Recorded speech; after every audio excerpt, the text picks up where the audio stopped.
January 26th. 911. What's the address of the emergency? We got a car that's off the road on Nicholson Drive. I'm sorry, what was that, sir? We had a car that ran off the road on Nicholson. Nicholson and where? Liberty past Bob Petty. 1:54 a.m. Okay. Are there any injuries? Did you see? I'm not get sure. out? I'm trying to see right now. Is he still in the car? She can't move? There's some people who got here. Several drivers stop on Nicholson Drive south of LSU, and a man calls 911 to report a wreck in the tree line. Is he responsive? Don't touch him. Don't touch him, yeah. See if he's responsive. Is he answering? He's not responsive? No, I'm just saying, see if he's responsive. Is he responding? Is he responding at all? Is he conscious? No, don't seem like it. Is he breathing? He hit a tree. Okay, is he breathing? Can y'all tell? Inside the car, 29-year-old Jordan Whitley, a plant operator who was driving home from a night out. Yeah, you check this. Just don't move him. It's bad, man. It's bad, man. Okay, is he trapped in the vehicle? Yeah, he's trapped in the vehicle. 7 minutes later, at 2:01 a.m., help arrives. Is that the responders? Yes, ma'am. Okay, go ahead and speak to it. Okay, go ahead and speak to them, okay? Okay, all right. EMS and fire department is not too far behind. Yeah, fire department's pulling up now. Jordan did not make it. At 7 the next morning, Louisiana State Police notified Jordan's mother, Kendra, and his stepfather, Corey. Jordan had died in a car crash. Jordan was a gregarious person. He loved people. He loved sports. He loved to travel. And he loved to eat good Southern food. After planning Jordan's funeral and burying their son, Kendra started the healing process. My mind was free, so to speak, to focus on what happened, to start processing what happened. And as I began to process it, there were just questions. Like any parent, she needed to know her son's last moments. Kendra reached out to first responders to get as much information as possible on the crash. That's when everything changed. Up until this point, we had been told by the state police that the 911 call came in around 1:54 a.m. Jordan's Apple Watch told a different story. He had been wearing it at the time of the crash. And I looked through the call history, and I noticed that there were 2 calls placed from his phone to 911 that morning around 1:35 and 1:36, about a minute apart. After doing some research, she found that it was not Jordan who made the calls. He did not physically dial 911. The car made the call for him. Ford rolled out Sync 911 Assist in 2009, and the feature has been included in Ford vehicles since then. You can see it here. The system was standard in Jordan's 2019 Ford Mustang GT. In the case of a crash where the airbags were deployed, it would place a phone call to 911. Before placing the call, 911 Assist gives the driver or passengers 10 seconds to manually cancel the call. If they don't or cannot respond in that time frame, the system calls 911, plays and repeats a recorded message. This was 19 minutes before dispatch sent first responders to Nicholson.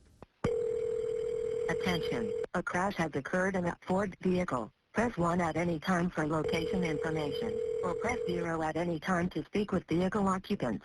Attention, a crash has occurred in a Ford vehicle. Press 1 at any time for location information, or press 0 at any time to speak with vehicle occupants. Line open.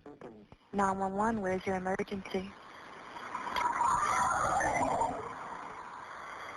This is 911. What's the address to your emergency?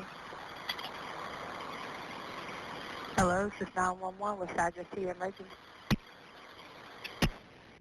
It's unclear why the recorded message stops playing when the dispatcher accepts the call or why the call disconnects. But less than a minute later, the system calls 911 again. Press 1 at any time for location information, or press 0 at any time to speak with vehicle occupants. 911. Attention, a crash has occurred in a Ford vehicle. Press 1 at any time for location information, or press 0 at any time to speak with vehicle occupants. Sending location. A vehicle crash has occurred at the following. This time, it's clear the dispatcher hears the recorded message and appears to press two buttons, possibly to talk to the vehicle occupants and possibly to hear the vehicle location. But again, it's unclear why the call disconnects. We wanted to ask the 911 call center for an explanation as to why it appears both of these calls disconnected. We were told they would not be answering any questions about this case and referred us to the parish attorney's office. This is where it gets complicated. I don't know, on my hang up, coming from the 6,000 block of Nicholson, getting no answer on callback.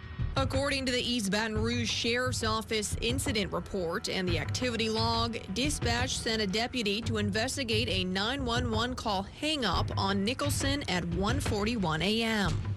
4 minutes earlier, the activity log also shows the GPS coordinates of where the call came in, the location of Whitley's Ford Mustang. At that time, 1:41 a.m., the incident log lists the deputy's location at the intersection of Burbank and Gardere, less than 4 miles away, and according to Google Earth, a maximum drive of 7 minutes depending on the direction. 15 minutes later, at 1:56 a.m., dispatch contacts the deputy. In reference to this hang up here in Route 2, EMS has sent over a screen. Looks like it's going to be for a crash with injuries. The car hit a tree. Going to notify state as well.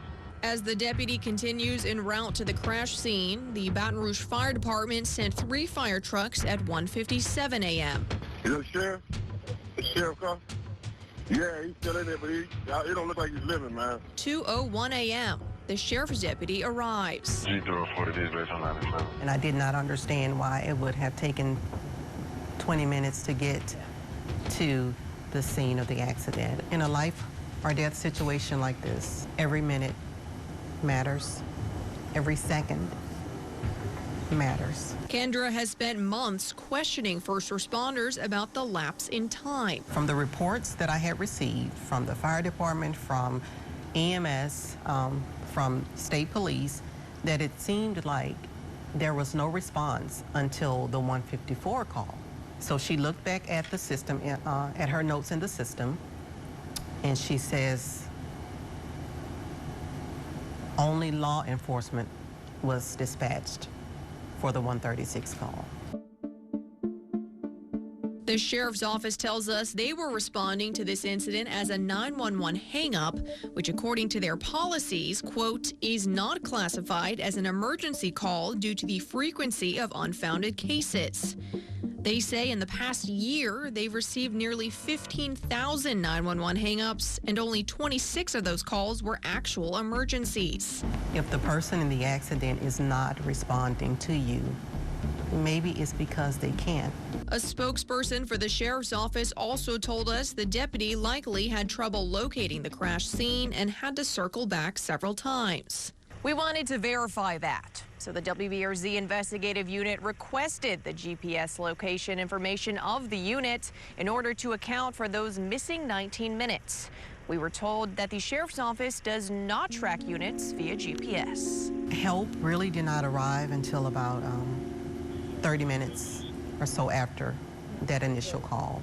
Kendra says her attempt to get any more answers was met with resistance. I realized that I was getting to a point where I was going to stop being able to get information from these different agencies. She decided to seek legal help, making an appointment with an attorney. The night before that meeting, she went over all of her notes and took one more listen to the 911 calls. And I listened to the first call, the automated crash notification that came from my son's car, expecting only to hear the 911 operator's voice. 911, where's your emergency? This time, she heard something else. 911, where's your emergency? This is 911, what's the address to your emergency? I'm thinking that I hear a response. So I listen to it, and I'm thinking, this can't be. Is my mind playing tricks on me? I listened to it over and over and over that night, and I'm hearing in a low tone the word help. She played the call again for her husband and parents. They all believe they can hear a very faint voice say, "Help me." And I think those words will forever haunt me, because at that moment I realized that my son had initially survived the accident and he was asking for help. And help didn't get there. The coroner determined Jordan died from multi-system trauma caused by a car crash. The report has his time of death at 3:04 a.m. That's when the coroner arrived on scene and declared him dead. It's unknown when he actually died. According to the car's crash data retrieval system, Jordan was going 113 miles per hour 2 seconds before impact. He hit a tree at a speed of 87 miles per hour. A toxicology report showed his blood alcohol content was just slightly above the legal limit at 0.089. The car is wrapped around a tree. Okay. And all the front of the car, all the front of the car is gone. Okay. And he's stuck in the driver's seat. You can't tell if he's alive or not, ma'am. I'm gonna be honest with you. Okay. We will never know if an appropriate response had been made to those initial 911 calls. Would it have made a difference?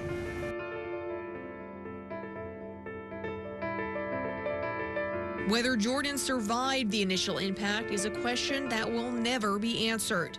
But Kendra and her husband Corey believe the questions they have surrounding the emergency response should be. We don't know what could have occurred, if he still might have died, or if there was a chance to save him.